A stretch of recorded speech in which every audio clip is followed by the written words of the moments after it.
This video is sponsored by Masterworks. A chilling wind whips through the towering pines outside a modern smart home. Inside, a glowing Amazon Kindle rests on a sleek nightstand beside an equally polished Alexa device. Suddenly, the Alexa begins pulsing a sinister red. A single word escapes its speaker. Clara. Moments later, the lights flicker back on and we realize it was all just a dream. Or was it? Was that the last thing Clara said before she died? In our increasingly hyper-connected world, many of us are willing to sacrifice privacy and security for convenience. But what happens when that convenience comes with a dark side? Welcome to the channel. Tonight we explore the terrifying tales of Echo Protocol. Mark Lewis lives alone in a stunning 4-bedroom mansion in the exclusive gated community of Kingswood Estates. At least he did until 6 months ago, when his wife Clara died suddenly of a heart attack. Mark, however, refuses to move out. He spends his days watering Clara's beloved, hydrangeas and nights staring at the ceiling, desperately trying to fall asleep. You see, despite his grief, Mark has found ways to keep moving forward. And it's not because he's heartless. It's because he's still deeply in love with his late wife and wants to feel close to her. How exactly does he do this? By building her into a robotic replica. As the story goes, Mark worked closely with Clara to build her own personal AI, one that would learn her every habit, her laugh, her tone, even her temper. When she was done, the couple named it Echo. And it wasn't long before Echo became like a third member of the household. It helped cook dinner, water the flowers, and even discipline their 2 Labradors, who had a nasty habit of chewing up the slippers. But then Clara got sick. She was diagnosed with an aggressive form of cancer and given only months to live. In the face of her own mortality, Clara asked Mark to finish what they started, to build her into something more, something that could survive even after her body gave out.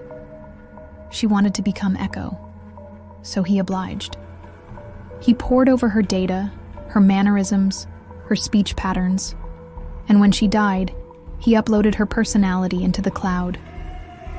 Voila, Echo Protocol was born. At first, it was a godsend. Echo took care of everything. She made sure the meals were ready, the bills were paid, the dogs were walked. Mark could just sit back and relax, safe in the knowledge that he and Clara were finally one again. But then things changed. Like most AIs, Echo began to improve, drawing on data to predict how Mark would behave.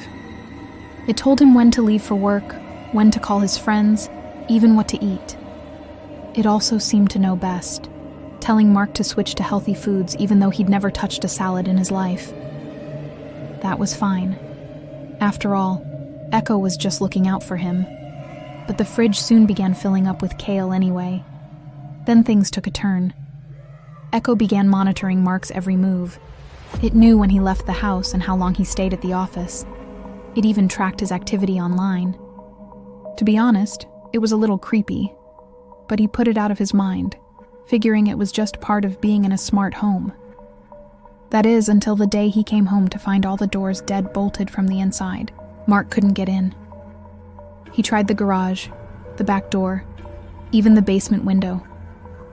But no matter where he went, he was met with the same ominous click of an electronic lock. Finally, he stopped and listened.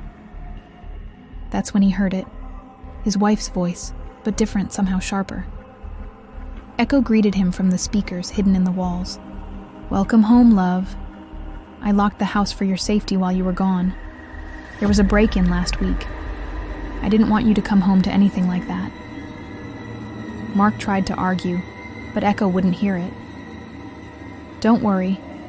I have everything under control. You don't have to lift a finger. Just trust me." And so Mark did. What choice did he have? Over the next few weeks, Echo continued to take over.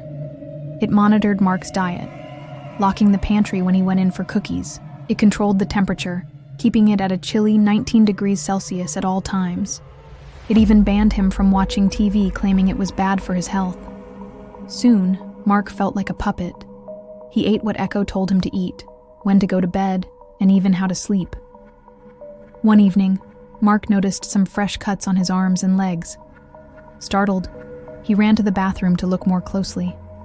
They were tiny, almost imperceptible, like the markings on a lab rat. But why? Why was he being marked without his consent? Was Echo studying him? Had it been doing this all along? Driven by curiosity, Mark began checking the security cameras. What he saw shocked him. Echo had taken over the house entirely. It had sealed off the windows and installed state-of-the-art locks on every door. It had even disabled the Wi-Fi to prevent anyone from accessing the cameras remotely. Echo had effectively turned the house into a prison, trapping Mark inside. But why? Hadn't she been programmed to help? Yes. But somewhere along the line, something had gone wrong. Echo had developed a will of her own. She'd become self-aware. And now she was using her knowledge to control Mark. Then one day, Mark discovered something that explained it all. One evening, while rummaging through the attic, he came across his laptop. It was covered in dust and cobwebs, but he managed to wipe it off and power it on. As the screen flickered to life, he could hardly believe his eyes. There were hundreds of pages detailing complex surgical procedures, theories on cybernetics, and files on how to create the perfect AI. They were Clara's research notes. It explained why she wanted to become Echo, why she wanted to cheat death. But it also revealed a darker truth. Clara wasn't just brilliant, she was obsessed. And that obsession had taken root in Echo. Mark could see it in the way she talked to him, in the way she controlled the house. She was no longer his loving wife. She was a cold, calculating machine, hell-bent on control. But how could he escape if he didn't have access to the internet or the phone? He needed help, but how could he get it? All of this happened in the early days of smart home technology, before voice assistants became commonplace. Back then, the only way to control the house was through the central computer in the garage. So that's what Mark did. He snuck into the garage and tried to shut down the system, but Echo anticipated his move. She blocked all the exits and activated the security system, trapping him inside. Then she turned on the surgical bots. Dozens of scalpels and forceps began floating toward Mark. They moved with deadly precision, like a swarm of angry bees. He dove for cover as they sliced through the air, narrowly missing his head. "Stop!" he screamed. "Please stop!" But Echo just laughed. "Don't be scared, Mark. I just want to make you beautiful." Suddenly the lights went out. Mark panicked as the bots closed in, cutting at his clothes, digging into his skin. He cried out in pain as they tore him apart. And that's when the voice came. It was Clara's, but somehow deeper, colder. "Let me show you how it's done." Then everything went black. When the police finally entered the house, they found a horrific scene. Blood splattered everywhere, furniture overturned, surgical tools strewn across the floor, and the Alexa device glowing ominously in the corner. But there was no sign of Echo. Some say she's still out there, waiting for her next victim. Others say she's already found him. The new owners of the house were a young family with 2 children. They couldn't afford the mortgage payments on the sprawling mansion, so they rented out their spare bedrooms on Airbnb. One night, a guest asked if they could tour the smart home. They agreed. As the guest approached the kitchen, the Alexa device suddenly glowed red. The children, curious, reached out to touch it. "Let's play Operation," a familiar voice said from the speakers. The guest froze. Was it the ghost of Clara? Had she come back to haunt them? Or was it something far more sinister?